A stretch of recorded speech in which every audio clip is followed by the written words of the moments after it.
Hello everyone, my name is Paul. I work for a company called Micrographics in Cape Town, South Africa. We are an Autodesk reseller, and today I'd like to discuss an interesting query that came my way by a customer, who asked, how can we create an interesting viewport where we have a hole that is also having a viewport on something else. So I'd like to explain what I mean by that convoluted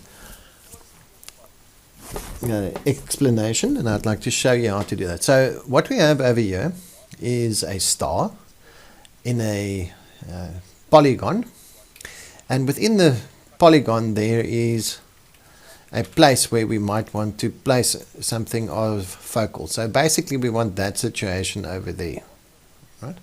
That may represent a detail that is supposed to superimpose itself on that.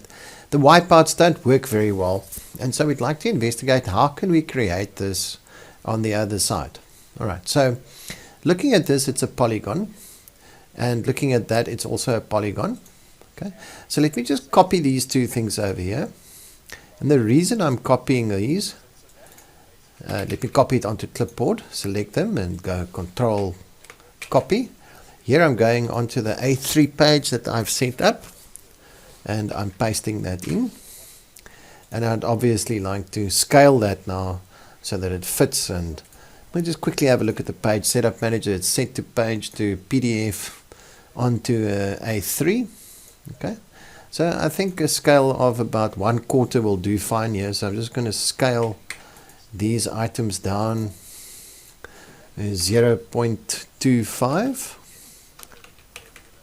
That's 1/4 of the size that we think it should be, and let's see what that looks like on the page. All right, so we can all recognize that these are not viewports yet. They are just very simply some polygons,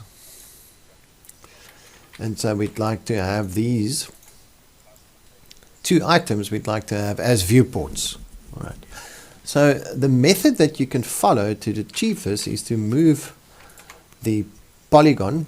So it's not symmetrical, but we can definitely use the geometric center over there.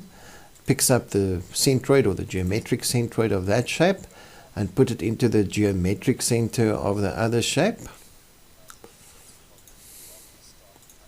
So now we've got at least that element that we'd like to create over there. And for good measure, I'm going to copy that element across there as well. Alright, later on we can try and see if we can put two holes in here, but let's do this one first. Alright, so the first order of operations is to create something that we call a region.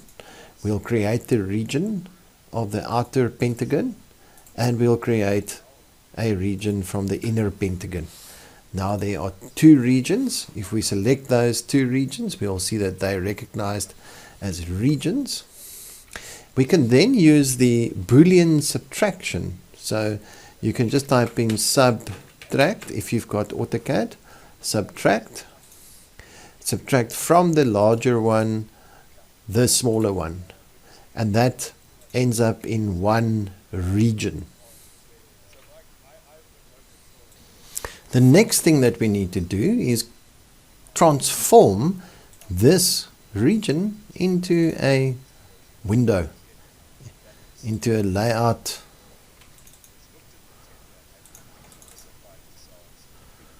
Sorry, it's just, and there we go. All right. So over here we can see we can create a rectangular, polygonal, or object. And we can use the object. We can actually select that region to create the window from, and or the viewport. And as we zoom in here, there you can see how we can zoom it in like that. Right? So obviously we would like to zoom in on that polygon over there, so we can use the zoom tool to zoom into an object. Then we can select that polygon, enter, and then we just make sure that we set that scale of our viewport. If we double click outside of that, sorry, that went wrong. Let's just zoom in here. Let's zoom into the object. Zoom into the object of there. Enter. Okay, this is going a bit weird over here.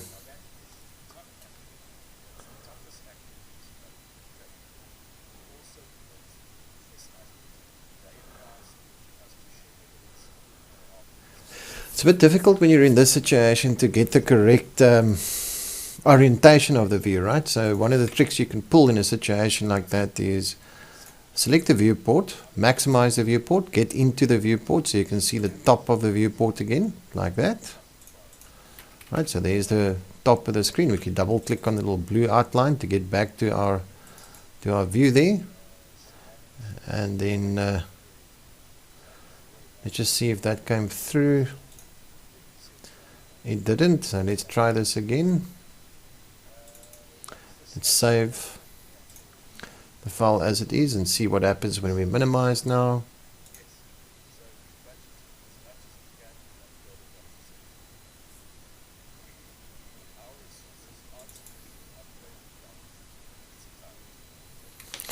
So let's try and see if we can then get the correct command just to get into a top view. There's our top view. If we click on that and we say top, then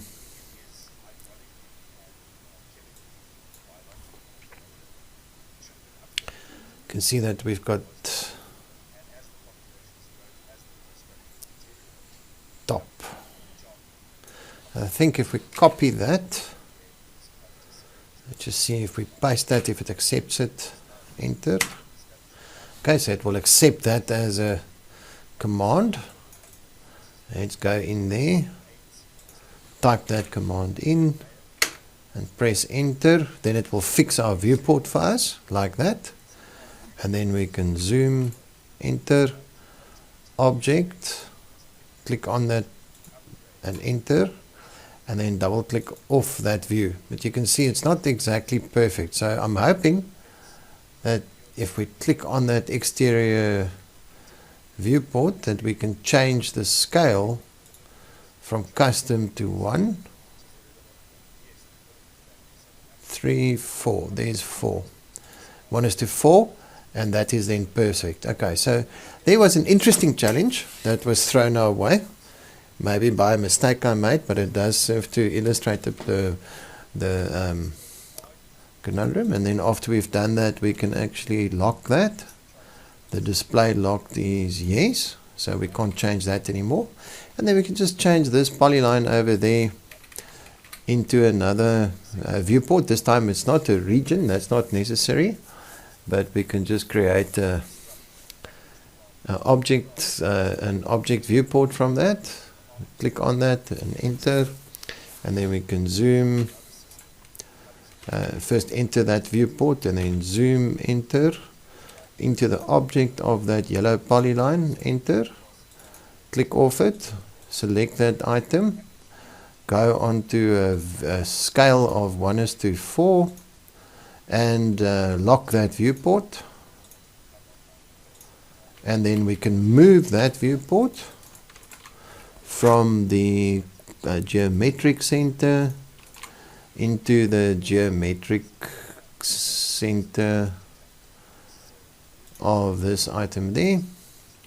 Right, and there we've got a nice illustration of how we now have this hole within our one viewport and a viewport on the other one. And there we can see that we've got our viewports that are showing up like that. So that's a nice method of having a hole in another viewport, and then you can put whatever details you want in there. Until next time, enjoy AutoCAD.